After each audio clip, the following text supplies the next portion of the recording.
Soudain, la sonnerie du téléphone, mon cœur fit un bond, je pris le récepteur. Allô, c'est Suzy, ça fait 2 fois que j'appelle. Qu'est-ce qu'il y a? Il y a un quart de flic au coin de la rue. Je restais sans voix, j'étais foutu. Il faut que tu files. Descends pas, sauve-toi, parlez-toi. Dieu, Dieu, encore les flics, vite, le fric, et puis l'escalier de service. Il y avait 2 événements samedi soir à ne pas rater. D'un côté, le concert de Nicole Croisy à l'espace culturel, et de l'autre, la Coupe du Monde de rugby et la victoire des Français sur les All Blacks. Pour moi, impossible d'aller à Cardiff, alors mon choix s'est évidemment porté sur Nicole Croisy. Vous me direz, rencontrer quelqu'un qui fait un vibrant hommage à Nougaro, un artiste toulousain, et qui dit Toulouse dit forcément rugby, le programme était tout de même alléchant. Sauf que voilà, voulant faire l'intéressant, j'ai posé la question qu'il ne fallait peut-être pas poser à Nicole Croisy. Que pensez-vous de la Coupe du Monde? Je suis obligée de vous dire ça, rugby, j'y connais rien. J'ai repéré quand même, parce qu'on a commencé à les médiatiser cette année, donc j'ai repéré l'énergumène qui a l'air d'un grand Indien, qu'on a déjà affublé d'un surnom, je ne sais plus lequel. Hein? Chabal, c'est Chabal? Oui, sûrement, il n'y en a qu'un. Il y en a qu'un qui a l'air d'un grand Indien avec les cheveux longs. Donc je me suis dit, tiens, celui-là, il a compris qu'il fallait avoir un personnage médiatique. Mais sinon, non, moi, je trouve ça très violent et j'aime pas regarder les choses violentes. Si je suis dans le spectacle, c'est pour éviter de voir les choses qui m'agressent. Donc voilà, je veux bien ressentir des grandes émotions, mais sur scène. Je vous l'avais bien dit, c'était plutôt mal engagé comme interview. Je recommence donc mon sujet. Il y avait comme une âme qui planait samedi soir à l'espace culturel, l'âme de Claude Nougaro. Ça, c'est pas mal, ça. C'est en effet Nicole Croisy qui est venue présenter son spectacle Nougaro, le jazz et moi, un vibrant hommage à l'artiste toulousain décédé en 2004. Ça, c'est sûr, c'est beaucoup mieux comme accroche de sujet. La suite de l'interview a été beaucoup plus classique. Il était 17h30 dans les loges de l'espace culturel. Nicole Croisy est revenue sur sa rencontre avec Nougaro. On l'écoute. Alors là, on va remonter dans le temps. J'étais danseuse et chanteuse de jazz. Et il était évident que je n'arriverais pas à faire de carrière en tant que chanteuse si je continuais à chanter du jazz en anglais. Donc je cherchais quelqu'un qui soit capable de m'écrire des textes en français. Et j'étais dans les locaux de l'édition musicale de Michel Legrand, qui était tenue par sa mère à l'époque. Et elle me dit, écoute, il y a un garçon que tu devrais voir. Michel a commencé à travailler avec lui et il a l'air très doué. Il adore le jazz, donc vous allez vous comprendre. Et en plus, il est très doué avec la langue, il fait sonner les mots et tout ça. Et donc, elle m'a donné le téléphone et j'ai téléphoné. À partir de là, ça s'est enclenché. On s'est rencontrés, on s'est vus, on s'est rendu compte qu'on avait des passions communes, on est devenus très copains, et puis il a commencé à travailler pour moi, et puis au même moment, son album a marché, et donc il n'a plus écrit pour personne. Néanmoins, comme on avait fait la rencontre avant, il me laissait prendre de temps en temps, lorsqu'il sortait un album, une chanson, celle qui me convenait, pour la mettre dans mon tour de chant. Et j'ai vu à l'occasion d'une émission avec Michel Drucker, où j'ai fait le Vivement Dimanche, où ils ont ressorti un document que je ne connaissais pas, où Claude parlait à Jacques Chancel dans une émission de télévision, et lui parlait de moi. Et c'était tellement flatteur et tellement formidable que ça m'a rassurée quelque part. Je me suis dit, donc je ne l'ai pas inventé, cette connivence qu'on avait tous les deux. Parce que moi, j'ai toujours l'impression qu'on était, par rapport à la musique et à quoi dire, faire, comme il a dit, entre guillemets, du son qui fait du sens, j'ai toujours trouvé qu'on était 2 âmes sœurs, parce que moi, j'avais besoin de ce qu'il écrivait, mais malheureusement, je ne pouvais pas le prendre en création.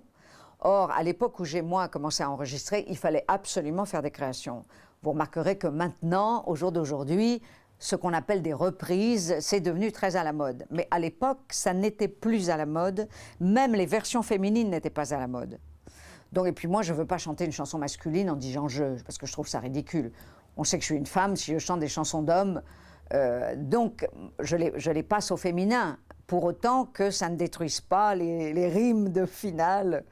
Donc, si vous voulez, pour pouvoir faire le programme que j'ai monté maintenant, eh bien, il a fallu que j'attende. Je ne l'aurais peut-être jamais fait si Claude était toujours là, bien sûr. Vous venez de l'entendre, il est avec nous, il est assis sur son trône céleste.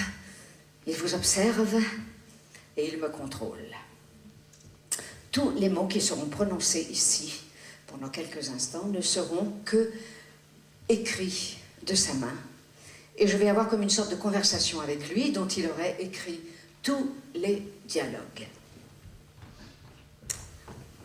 Avec un J de joie dans un D de détresse, un A comme Amérique et l'Afrique au milieu, et 2 Z pour que les cuivres glissent mieux. Ouvrez les gaz, voici l'Altesse. Laissez passer Sa Majesté le jazz. Quand le jazz est là, la Java s'en va. Il y a de l'orage dans l'air, il y a de l'eau dans l'eau. Gaz entre le jazz et la Java. Chaque jour un peu plus, il y a le jazz qui s'installe. Alors la rage au cœur, la Java fait la malle. Ses petites fesses sont attaquées sous sa jupe fendue. Elle écrase sa boudoise et s'en va dans la rue. Quand le jazz est là, la Java s'en va. Je me rends compte que le chanteur ayant disparu, l'auteur risque de disparaître en même temps, alors que l'auteur est presque plus riche que n'était le chanteur.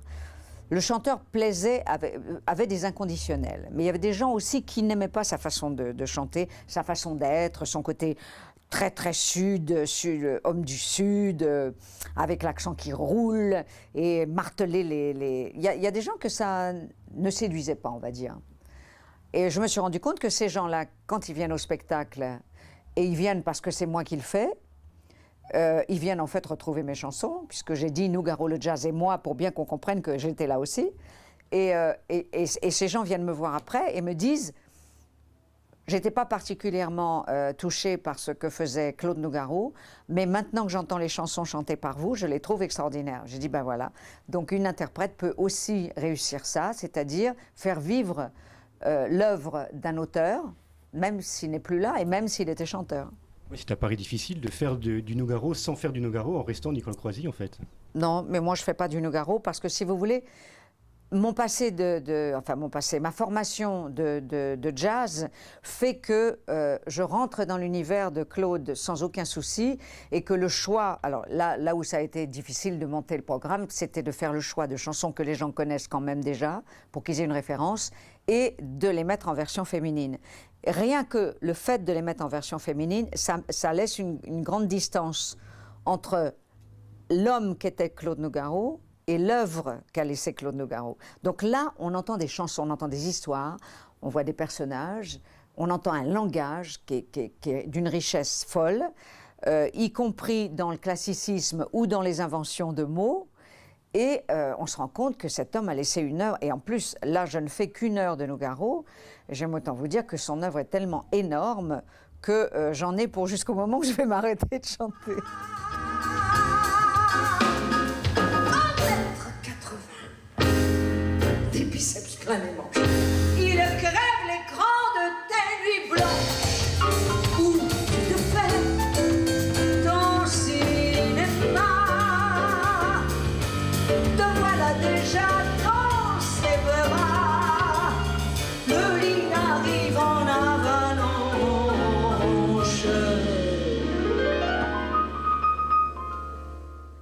Avant d'être chanteuse, Nicole Croisy a d'abord été danseuse.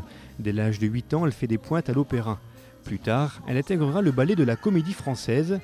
Mais c'est sa rencontre avec le maître mondialement reconnu de la pantomime, le mime Marcel Marceau, qui la propulsera sur le devant de la scène. Je me suis rendu compte à l'époque que si je devais... Rien n'était dit dans le chemin que j'allais prendre. Donc j'étais toujours danseuse, je voulais rester danseuse, mais c'est vrai que la danse que j'avais envie de pratiquer, le modern jazz, n'était pas la danse la plus populaire en France, donc il n'y avait pas de spectacle à faire. Il y avait très peu de choses à la télévision. Donc moi, j'explorais toutes les possibilités de tous les dons que je pouvais avoir. Et il était à ce moment-là possible que je devienne une chanteuse d'opéra. Et je me suis dit que coloratour, c'est-à-dire les voix les plus suraiguës, les rôles sont très difficiles, il y a des rôles dramatiques, mais comme on est très très occupé techniquement à faire des acrobaties vocales, on ne peut pas se laisser aller à l'émotion. Alors je me suis dit, si j'allais... À ce moment-là, Marceau a commencé son école de mime à Paris et a fait passer des publicités comme quoi il allait auditionner des gens pour rentrer dans son école. Et je me suis dit, après tout, apprendre à traduire les émotions avec mon corps, ça pourrait me rendre service. Ça n'était que ça au départ. Et évidemment, j'ai passé les auditions. Comme j'étais danseuse, bien sûr, j'ai été prise tout de suite. Et 2 mois après avoir commencé à suivre des cours, il m'a téléphoné en me disant « Ma femme est malade, elle ne peut pas partir en tournée, est-ce que tu viens ?» Moi, j'ai dit oui. Mais il a fallu que je m'oppose à mon père parce que j'étais à l'époque pas encore majeure. Je n'avais qu'à peine 20 ans. Et donc, à l'époque, c'était 21 ans la majorité. Donc, pour être libre de faire ce qu'on voulait, c'était 21 ans. Et mon père avait très peur que je parte sur les routes. Je n'avais jamais quitté le cocon familial. Donc, il y a eu une lutte acharnée jusqu'au moment où j'ai dit c'est bien simple, il faudra que tu m'enfermes parce que de toute façon, j'irai. Ce qui était un mot comme ça en l'air, parce que je me voyais mal partir avec mon baluchon de chez mes parents, franchement. Mais vous l'avez fait. Mais vous l'avez fait. C'est-à-dire qu'il s'est rendu à l'évidence que faire une tournée mondiale avec Marcel Marceau, reçu dans les ambassades et tout ça, c'était quand même quelque chose de très sérieux. C'était pas partir à l'aventure et risquer de mal tomber, comme on dit, ou de tomber dans comment on disait à l'époque, on disait dans le ruisseau, tomber dans le... De retour en France, elle fera ses premiers pas comme danseuse professionnelle dans la revue de Joséphine Baker. Elle fréquentera parallèlement les caves de Saint-Germain-des-Prés. En 1960, toujours avec le mime Marceau, elle découvrira les clubs de jazz de Chicago. C'est peut-être ce qui lui donnera sa passion pour le jazz. Son spectacle sur Nougaro est en quelque sorte un retour aux sources, un retour à l'ambiance feutrée des clubs de jazz. À notre première rencontre, Claude et moi, nous nous sommes rendus compte tout de suite que nous avions une passion commune. Enfin, nous en avions même plusieurs, la danse. Moi, j'étais danseuse, lui aurait voulu être danseur. Le show opéra, son père était chanteur d'opéra. Moi, je travaillais à l'opéra. Et puis surtout, toutes les musiques classiques, les musiques, le gospel. Et puis évidemment, bien sûr, surtout le jazz.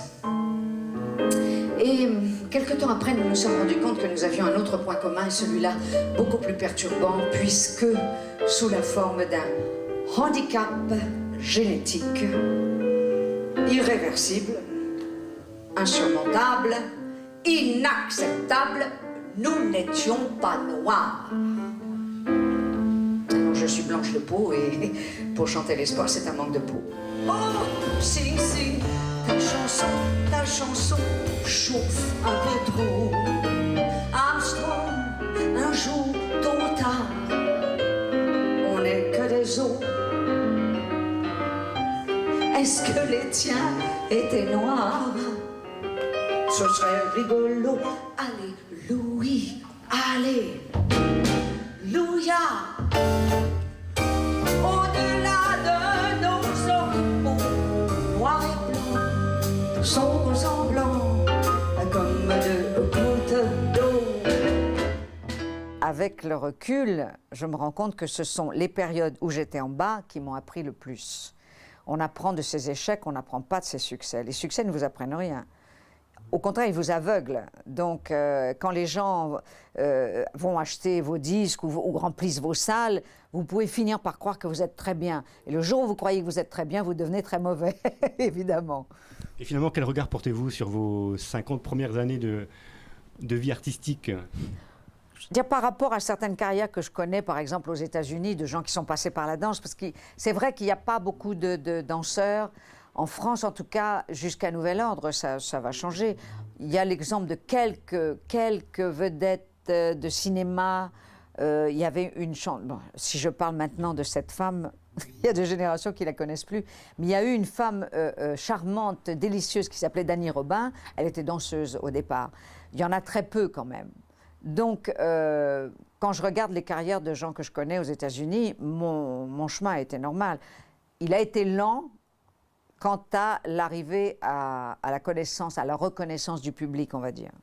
Mais c'est tout. C'est vrai que quand maintenant on voit des carrières qui attaquent À 20 ans, les grandes scènes parisiennes, moi j'ai attendu 20 ans de plus. C'est à 40 ans que je suis allée à l'Olympia.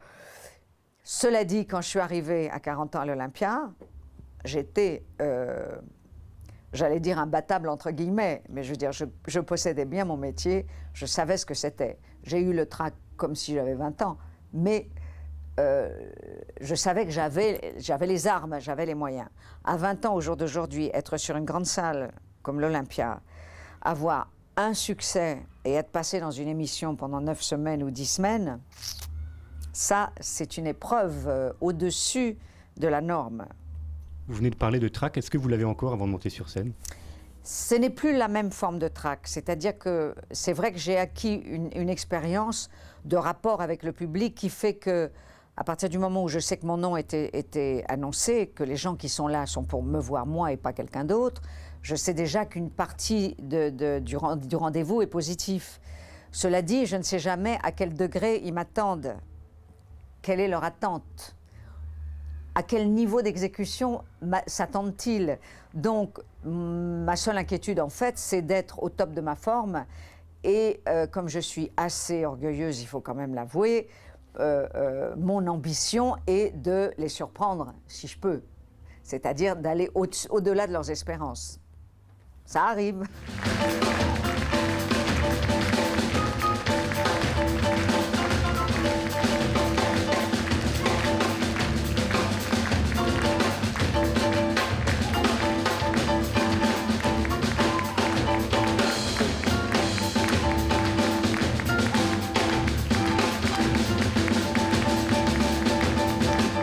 Nicole Croisy nous parle ensuite de son rêve, celui de trouver le rôle de sa vie au théâtre cette fois. Elle nous parle de la manière d'éduquer les enfants, des chauffards sur la route, et puis revient sur son métier. Le métier part dans un sens qui évidemment n'est pas fait pour me séduire. Moi, je ne crois que à l'acheminement de quelqu'un vers le mieux. Le perfectionnisme n'est pas forcément un défaut. Le perfectionnisme ne veut pas dire qu'on est pointilleux à l'extrême. Le perfectionnisme, ça veut dire aller vers le meilleur de soi, continuer à apprendre des choses, continuer à parfaire son savoir-faire et glorifier l'effort. Alors là, quand je dis ça entre guillemets, je suis vraiment d'un autre âge. Hein. L'effort est devenu le mot ennemi de la société d'aujourd'hui. Y compris, vous voyez, on est dans des sièges suédois. Ils ne sont pas mous. Ils sont bien. Je suis assise, bon, je suis bien. Vous avez remarqué comment sont les fauteuils maintenant? Tout est mou. On a dit, ah là maintenant, il faut le bien-être, le bien-être. Mais le bien-être, c'est pas forcément se ramollir. Alors, il y a tout ça, oui, ça m'agace. Oula, allez, on va oublier les sujets qui fâchent, on va retourner au concert. Un concert qui s'est terminé avec les tubes de Nicole Croisy.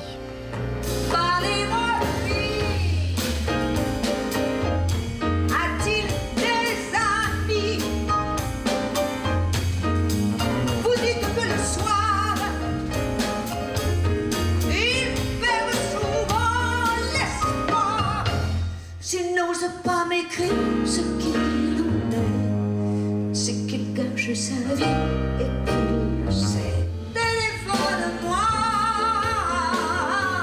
rassure-moi et dis-moi que tu m'aimes, que tu m'aimes, que tu m'aimes. Téléphone-moi, appelle-moi et dis-moi.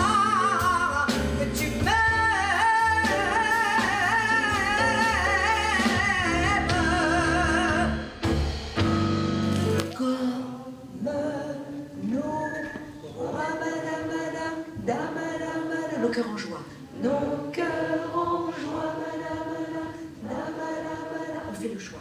On fait le choix, madame, madame, d'une romance qui passait là, qui passait là.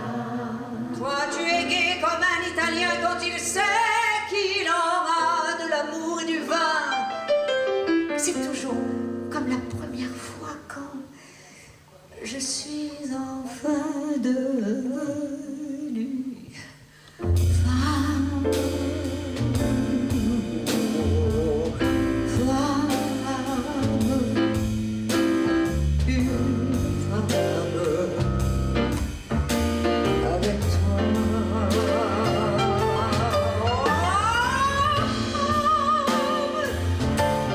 Ce concert s'est terminé sur cette interprétation d'une femme avec toi, un succès qu'il a suivi depuis le début des années 70. Le public rhombasien, lui, n'a pas été déçu. Il a été conquis par ce petit bout de femme de 71 ans. Quant à moi, il ne me restait plus qu'une seule chose à lui demander, le mot de la fin. Le mot de la fin. Fin. Non, alors attendez, non, je vais trouver mieux que ça. Vous montez, hein, tout ça. Comme dans le livre. À demain. À demain, peut-être pas, mais en tout cas, à très bientôt, je l'espère. Allez, une dernière petite chose, Nicole Croisy, peut-on avoir un petit autographe pour la route ? Qu'est-ce qu'il faut faire? Juste une petite dédicace pour les téléspectateurs de Romba Télévision, s'il vous plaît. RTV. Oui, d'accord. Merci, c'est très gentil. En tout cas, on vous félicite pour votre très bon spectacle et pour le dynamisme que vous avez dégagé sur scène. Et en attendant que vous terminez cette dédicace, on vous donne rendez-vous samedi soir pour le concert de Riquet. Mais si, c'est le chanteur de Sinsemilia, celui qui chante « On vous souhaite tout le bonheur du monde pour aujourd'hui comme... » Pardon, je me suis laissé emporter une nouvelle fois. Bon, les bonnes semaines, à samedi soir et promis, j'éviterai cette fois de parler de rugby. Bon, peut-être pas finalement. Vous avez fini, Nicole? Je peux récupérer ma dédicace? Qu'est-ce que je fabrique? 6, 10. Ah, j'allais faire un 9. Comme je suis partie, c'était au mois de septembre, je n'ai pas encore l'habitude. Merci.